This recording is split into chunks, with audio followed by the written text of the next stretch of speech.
What's your name, Ben?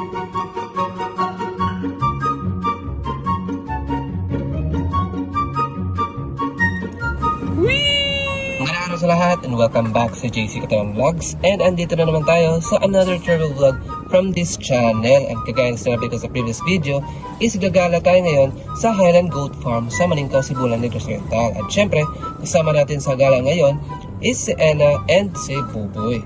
So bale, from Dumaguete, babiyahe kayo pa north, highway na kayo. Tapos, aabot na kayo dito sa May Ahong, liliko kayo sa lake papuntang Maningkaw. So kung hindi nyo alam kung saan yan, ay isama nyo si Tanong at si Google Maps syempre. Anyways, from highway ay medyo may kalayuan. So sa mga walang rides dyan, huwag mag-alala kasi may habal-habal naman na bumabiyahe papunta doon. And siguro na sa mga 30 minutes din ang biyahe from highway. Pero depende na rin yun sa bilis ng pagpapatakbo ng mga driver. At baka familiar kayo sa ating dinadaanan kasi madadaanan natin dito yung minsan na natin naitampok sa ating vlog, yung Tuk-Tuk campsite, which is dito yun kaso nga lang sirado na ata sila. Anyways, madadaanan nyo rin pala yung bridge na ito and mahaba-habang ahunan. And sa pagdaan nyo sa high school ng Maningkaw, elementary school at high school ata to, malapit na kayo. And madadaanan nyo rin tong crossing na ito. So dediretso lang kayo, huwag kayong lumiko sa right. So, sa ilang sandali pa, ay ayan, nakarating na tayo dito. Medyo nangangala na yung pet ko. So, huwag mong kalala kasi may tagabukas lang ng gate nila. Bali, may parking lot din sa loob. So, safe yung mga sasakyan nyo. And may entrance fee nga pala sila na 100 pesos only. And kasama na doon yung pagka-camp nyo, tsaka paligo doon sa pool. Pero ibang usapan na yung pagbili nyo ng mga pagkain o di kaya mag-rent kayo ng tent or kung may dala kayo, day free to. At ayan ang bubungad sa inyo pagkarating mo dito. Feel na feel mo yung freshness ng ambience and lamig kasi parang ulan. And syempre peaceful. Kita mo yung field nila na may mga kubo and maya maya is pakita ko sa inyo ang mga nagre-ready na para mag-camp overnight. Pero sa ngayon, bago tayo mag-relax and mag-reflect, ay bibisitahin muna natin ang kanilang mga alagang kambing. Syempre may sarili silang mga kubo.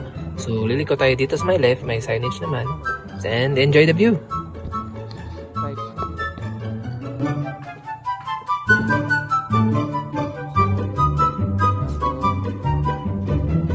Brown and white, aesthetic yung kulot.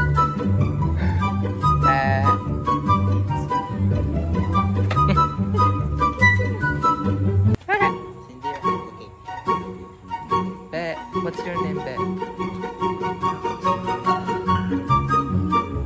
Tulo man yung ngalan.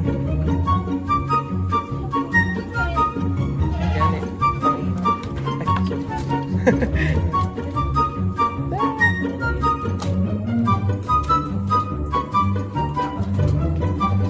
sunod ako dyan siya sa kulong. Ano pakakot sila?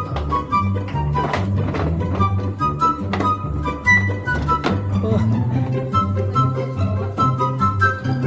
Hindi ay? Bola piti. Ayan, so ngayon, hindi pa tayo.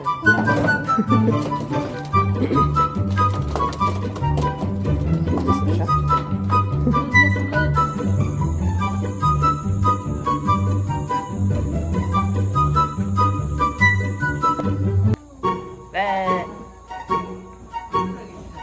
Gusto na videoan siya.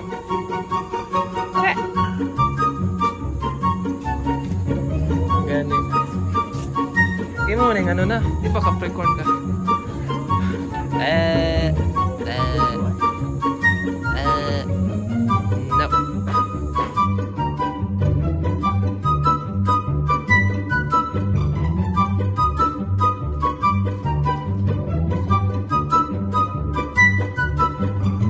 At pagkatapos natin bisitahin ang kanilang mga kambing, ay order muna tayo ng makakain. May mga paninda din sila dito na mga pagkain at mga inumin. At saka na tayo po pesto. So kung wala kayong dalang mga pagkain ay walang problema yan kasi may mabibili naman dito. So order muna tayo. And as you can see, may mga naka-ready na mga tent dito. And may mga games din sila, kagaya ng mga dart, chess, badminton, pingpong, and may video okay din sila pero may bayad yun. So habang wala pa ang aming order ng mga foods, ay naglaro muna kami dito. Bale, dito kami pumesto sa gilid ng pool. So maliban sa video okay, ang iba ay free lang.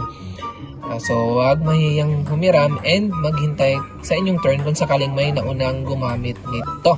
Pero sa ngayon, ay papakitaan ko muna kayo ng aking drone shot.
At pagkalibas ng ilang minuto ay ayan na ang aming order at ayan muntik pang matapon. Take to bale, umorder nga pala kami ng fried siomai, burger with fries, tempura at saka halo-halo at ayan naabutan pa kami ng dilim kakahalo, hindi pa maubos-ubos. Kukunti nga lang yung in-order namin. And check out din natin itong isang kubo nila na may mga tables and chairs kung saan pwede kayo magsalo-salo kung marami kayo. And may view dito na tanaw mo yung Cebu Island kasi madilim nga lang.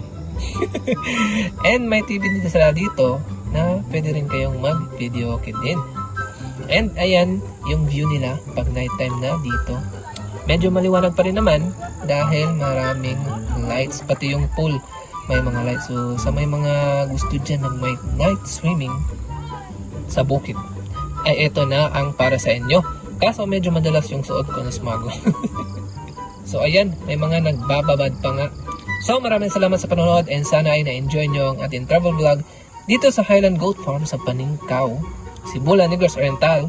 And abang-abangan sa susunod na video ay gagala na naman tayo pabalik sa Sambuanga kung saan ang akyat tayo ng bundok. Yan. So see you guys next vlog.